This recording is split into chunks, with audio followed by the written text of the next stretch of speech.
आज का हमारा टॉपिक है लॉसेस इन कूलिंग टावर। इस वीडियो में हम देखेंगे कि कूलिंग टावर में कितनी किस्म के लॉसेस होते हैं। जैसा कि हम जानते हैं, कूलिंग टावर में कंडेंसर का आउटलेट हॉट वाटर यहाँ से इंटर होता है और नोज़ल से स्प्रे की शक्ल में नीचे शावर होता है। और ये भी जानते हैं कि यहाँ से एयर कूलिंग टावर में इन होती है और यहाँ पर एयर और वाटर का कॉन्टैक्ट होता है और हीट एक्सचेंज होती है। ऐसे हॉट वाटर ठंडा होकर बेसन में आ जाता है और एयर सारी हीट को एब्जॉर्ब करके एटमॉस्फेयर में रिलीज़ हो जाती है। इसी हीट एक्सचेंज के दौरान वाटर इवेपोरेशन होती है और वाटर की कुछ अमाउंट वेपर फॉर्म में आ जाती है और इसकी डेंसिटी कम हो जाती है और ये भाप की शक्ल इख्तियार कर लेती है। ये भाप हॉट एयर के साथ कूलिंग टावर से एटमॉस्फेयर में रिलीज़ हो जाती है। इस वाटर इवेपोरेशन की वजह से कूलिंग टावर में पानी की कमी होती है। इस टाइप के लॉस को हम इवेपोरेशन लॉस कहते हैं। अब हम देखते हैं कि इस इवेपोरेशन लॉस को कैसे कैलकुलेट कर सकते हैं। सबसे पहले हमको कूलिंग टावर में वाटर सर्कुलेशन की अमाउंट मालूम होनी चाहिए कि 1 घंटे में कितना पानी कूलिंग टावर में फ़्लो कर रहा है या कूलिंग टावर का सर्कुलेशन रेट क्या है। सबसे पहले चाहिए सर्कुलेशन रेट, जो कि क्यूबिक मीटर पर आवर में होता है, जिसको हम C से डिनोट करते हैं। दूसरी चीज़ हमको पता होनी चाहिए कि कूलिंग टावर में जो हॉट वाटर आ रहा है इसका टेम्परेचर कितना है और ठंडा होने के बाद जो पानी बेसन में आ रहा है इसका टेम्परेचर कितना है। यानी इन दोनों डेल्टा T लेकर इसको सर्कुलेशन रेट से मल्टीप्लाई करते हैं। इसके बाद हमको इस वाटर की स्पेसिफिक हीट पता होनी चाहिए। इसकी स्पेसिफिक हीट को Cp से डिनोट करते हैं। इसकी वैल्यू किलो कैलोरी पर केजी में होती है। इसके बाद इस स्पेसिफिक हीट को डिवाइड कर देते हैं वाटर की लेटेंट हीट ऑफ वेपोराइजेशन से। इसको हम HV से डिनोट करते हैं। यानी वाटर को कितनी हीट की ज़रूरत पड़ती है कि जिसकी वजह से वाटर वेपर में तब्दील हो जाता है। यानी 540 किलो कैलोरी अगर हीट देंगे तो 1 kg वाटर वेपर में तब्दील हो जाएगा। अब इवेपोरेशन लॉसेस को कैलकुलेट करने के लिए फार्मूला देखते हैं। इसका फार्मूला कुछ इस तरह से होगा, E = C into delta T into Cp divided by HV।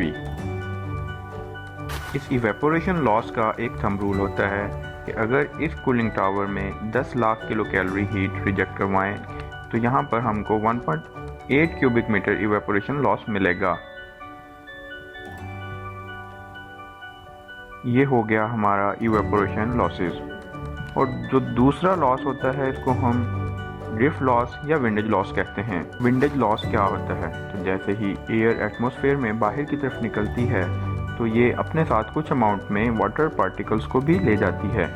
इसको ड्रिफ्ट लॉसेस भी कहा जाता है। इस ड्रिफ्ट या विंडेज लॉस की वजह से भी कूलिंग टावर में पानी की कमी हो जाती है। इस लॉस को मिनिमाइज़ करने के लिए हम कूलिंग टावर में ड्रिफ्ट एलिमिनेटर लगाते हैं। अगर हमारा नेचुरल ड्राफ्ट कूलिंग टावर हो और हम इसमें ड्रिफ्ट एलिमिनेटर का इस्तेमाल ना करें तो इसमें कितना ड्रिफ्ट लॉस होगा, इसका भी एक थंब रूल है कि जो सर्कुलेटिंग वाटर है इसका 0.3% से 1% तक हमारा ड्रिफ्ट लॉस होता है।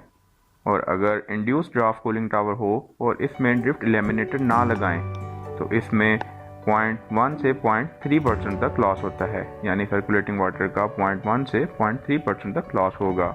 अगर हमारा cooling tower natural draft cooling tower है और इसका सर्कुलेशन 4000 क्यूबिक मीटर है तो इसका विंडेज लॉस निकालने के लिए इसको 1% निकाल लेते हैं।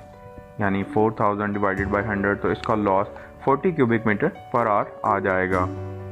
और अगर हमारे पास इंड्यूस्ड ड्राफ्ट कूलिंग टावर हो और इसमें ड्रिफ्ट एलिमिनेटर भी इंस्टॉल किया हुआ हो तो जैसे ही फ़ैन चलता है इसकी वजह से कुछ ना कुछ ड्रिफ्ट लॉस होता है, जो कि 0.005% तक होता है। इसका लॉस भी इसी तरह निकाल सकते हैं। यानी सर्कुलेटिंग वाटर का 0.005% हमारा ड्रिफ्ट लॉस होगा। कूलिंग टावर का थर्ड लॉस होता है blow down loss. Cooling tower में जैसे ही इवेपोरेशन होती है तो इस इवेपोरेशन में प्योर वाटर कूलिंग टावर से बाहर चला जाता है और इस वाटर की तमाम इम्प्योरिटीज़ जैसा कि TDS, सिलिका और जो भी हार्डनेस है वो कूलिंग टावर में रह जाती है। यानी तमाम इम्प्योरिटीज़ कूलिंग टावर में अकोमोडेट होंगी और Aahista Aahista cooling water impure होता जाएगा, यानी हाई कंसनट्रेटेड हो जाएगा।